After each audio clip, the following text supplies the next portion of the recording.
नमस्कार। आप सब देख रहे हैं आपके साथ मेरी बात और मैं प्रियरंजन भारती आपका स्वागत करते हुए एक शेर कहने का दिल कर रहा है।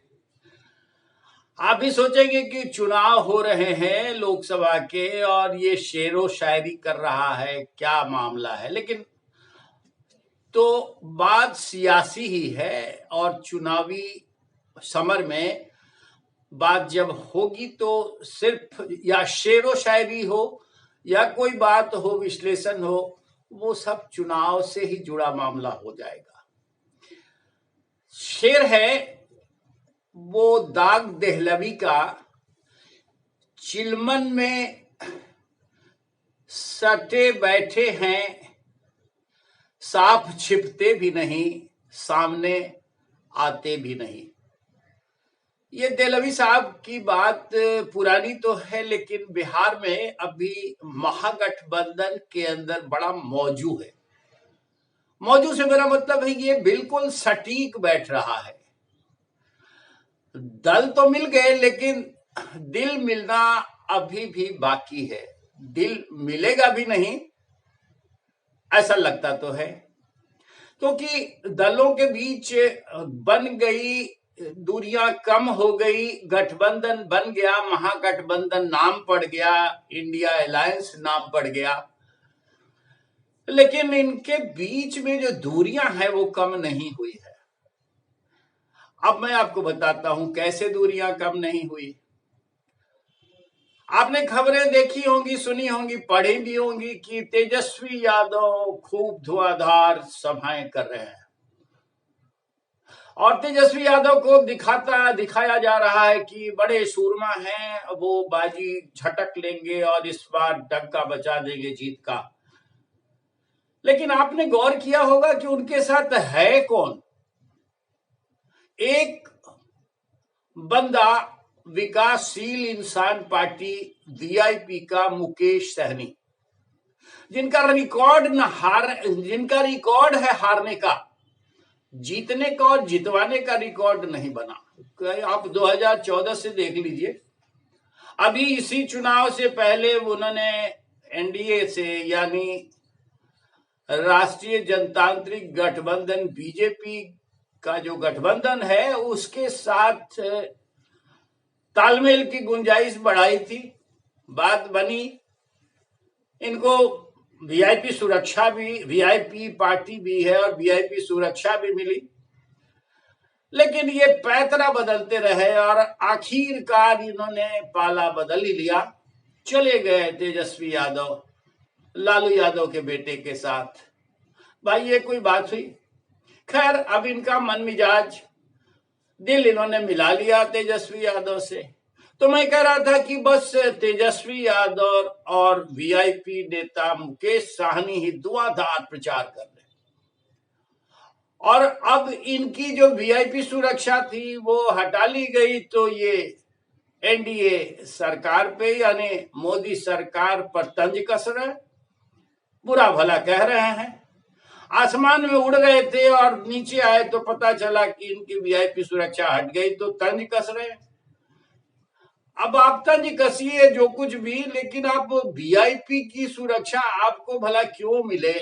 आप वीआईपी पार्टी के नेता हैं, मल्लाहों, सन ऑफ मल्लाह हैं, तो आप चिल्लाते रहिए, चीखते रहिए, लेकिन आपको वीआईपी सुरक्षा क्यों देगी सरकार? तो मैं ये कह रहा था कि एक वीआईपी नेता मुकेश साहनी और तेजस्वी यादव, यही तो दोनों दिख रहे हैं। बाकी महागठबंधन में आपको स्मरण होगा कितनी पार्टियां हैं? राष्ट्रीय जनता दल, कांग्रेस, अब वीआईपी भी शामिल हो गई।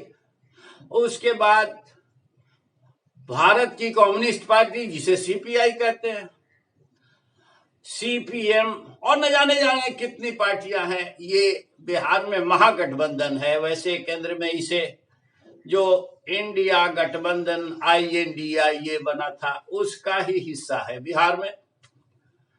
तो इन सब को आपने देखा कहीं किसी एक चुनावी सभा में एक साथ? मुझे तो आज तक नहीं नजर आया। कभी किसी सभा में इन्हें, इन पार्टियों के नेताओं को एक साथ आपने देखा नहीं होगा। और लगता तो मुझे है कि अब देखने के लिए आप तरस जाएंगे। 2 दौर के मतदान हो चुके हैं, औरंगाबाद, जमुई, नवादा, गया, पहले 4 हुए, फिर दूसरे दौर में पूर्णिया, किशनगंज, भागलपुर, बांका, इन सारी सीटों पर अब तीसरे दौर का मतदान होना है 13 मई को। वो किशनगंज, वो क्षमा करिए, वो झंझारपुर, सुपौल, अररिया, मधेपुरा, खगड़िया में 13 मई को चुनाव होगा। लेकिन जो सभाएं हो रही है, उन सारी सभाओं में आप सिर्फ इन शाहजादों को ही देख रहे हैं, यानी तेजस्वी यादव और मुकेश सहनी। न तो कांग्रेस का कोई नेता दिख रहा है, न सीपीआई का कोई दिख रहा है, न सीपीएम का कोई दिख रहा है, बस यही दोनों दिख रहे हैं। वैसे कांग्रेस का कोई नेता जिसे बड़ी स्वीकार्यता हो और बड़ा लोकप्रिय हो, वो तो वैसा बिहार में कोई है भी नहीं। कटिहार से चुनाव लड़ रहे थे तारिक अनवर, वरिष्ठ नेता हैं, लेकिन उन्होंने किसी सभा में अपने क्षेत्र को छोड़ करके जो महागठबंधन की रैली हो रही है उसमें जाने की कोई प्लानिंग नहीं की, वो गए भी नहीं। तो कांग्रेस का कोई नेता कहीं दिख नहीं रहा। इक्का दुक्का उदाहरण भले हो सकता है, कहीं देखा होगा आपने, लेकिन कुल मिलाकर के यही परिदृश्य है। अब 3 दौर के बाद 4वें दौर और 4 दौर और बच जाएंगे। 4 दौर में और चुनाव हो जाएंगे, फिर 4 जून की तारीख आ जाएगी। लेकिन ये महागठबंधन में बिखराव, इस तरह से कोई तालमेल की कहीं कोई गुंजाइश नहीं। दल इकट्ठे हैं लेकिन दिल मिला ही नहीं। तो फिर ये अब दिलों का गठबंधन कैसे कह सकते हैं? महागठबंधन कहा गया इसे। बड़ी विचित्र बात है। अब एक और बात सामने आ रही है, वो ये कि ये सीपीएम के नेता अपने जो खगड़िया सीट है वहीं लगे हुए हैं, वो अपनी तरह से प्रचार कर रहे हैं। सीपीआई को जो सीट मिली काराकाट, वो वहीं लगी हुई है, वहां से उपेंद्र कुशवाहा चुनाव मैदान में है, एनडीए के प्रत्याशी हैं, तो वो बस वहीं तक सिमटी हुई है और किसी चुनावी रैली में इनकी कोई भागीदारी नहीं दिखी है अब तक। और कांग्रेस के नेताओं का भी कोई जमावड़ा कहीं नहीं दिखा। रोहिणी आचार्य जो अभी राजीव प्रताप रूढ़ी से के मुकाबले सारण में चुनाव लड़ रही है, उनके नामांकन की तिथि के दिन जो रैली हुई, उस रैली में भले कांग्रेस के अजीत शर्मा और अखिलेश सिंह ये सारे नेता देखे गए थे, लेकिन बाकी कहीं नहीं नजर आ रहे। अब तंज कसने का एक मौका मिला है इन्हें। तंज क्या कस रहे हैं कि एनडीए हार रहा है, बीजेपी हार रही है, इसलिए मोदी अब इस निष्कर्ष पर चले आए, अब इतने निचले पायदान पर आ गए कि उन्हें कहना पड़ रहा है। क्या कहना पड़ रहा है भाई?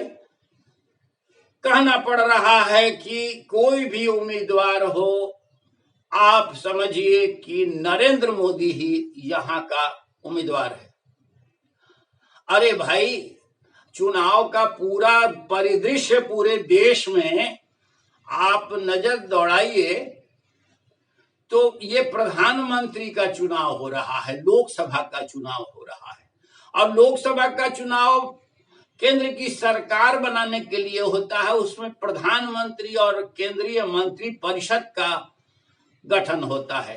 तो भाई प्रधानमंत्री का चेहरा तो सामने होगा, लेकिन महागठबंधन और इंडिया गठबंधन में तो कोई प्रधानमंत्री का चेहरा नहीं है।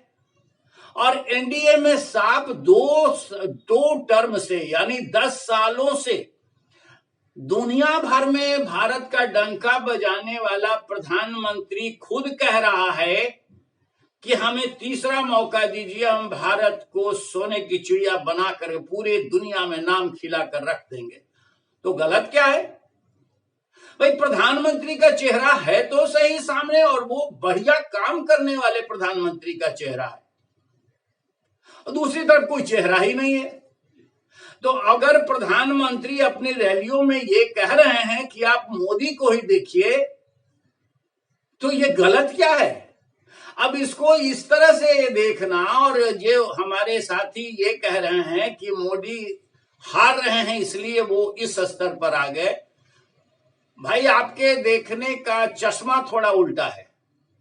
आप थोड़ा सही तरीके से देखिए। मोदी है और वो गारंटी दे रहा है, इसलिए मोदी डंके की चोट पर कह रहा है कि भाई मुझे तीसरा मौका दीजिए, और आपके सामने कोई दूसरा उम्मीदवार नहीं है। आप देखिए कि आपके सामने मोदी ही उम्मीदवार है। तो सही में ये बात प्रैक्टिकल भी है और सही दिखती भी है। मोदी के आगे कोई है ही नहीं। अब इसको आप उल्टे चश्मे से देखिएगा तो पता नहीं, इसी तरह के उलूल जूल बातें करते रहिएगा।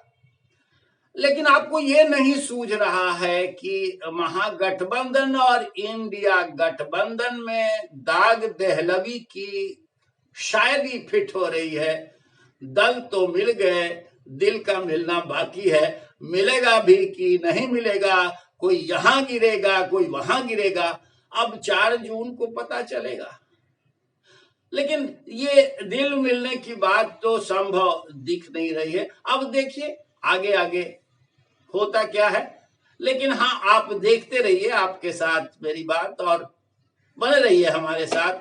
हमारे चैनल को अभी तक सब्सक्राइब नहीं किया होगा तो कर लीजिए, और फिर हमारे वीडियो पर अपनी प्रतिक्रियाएं देते रहिए। फिर मिलते हैं। नमस्कार।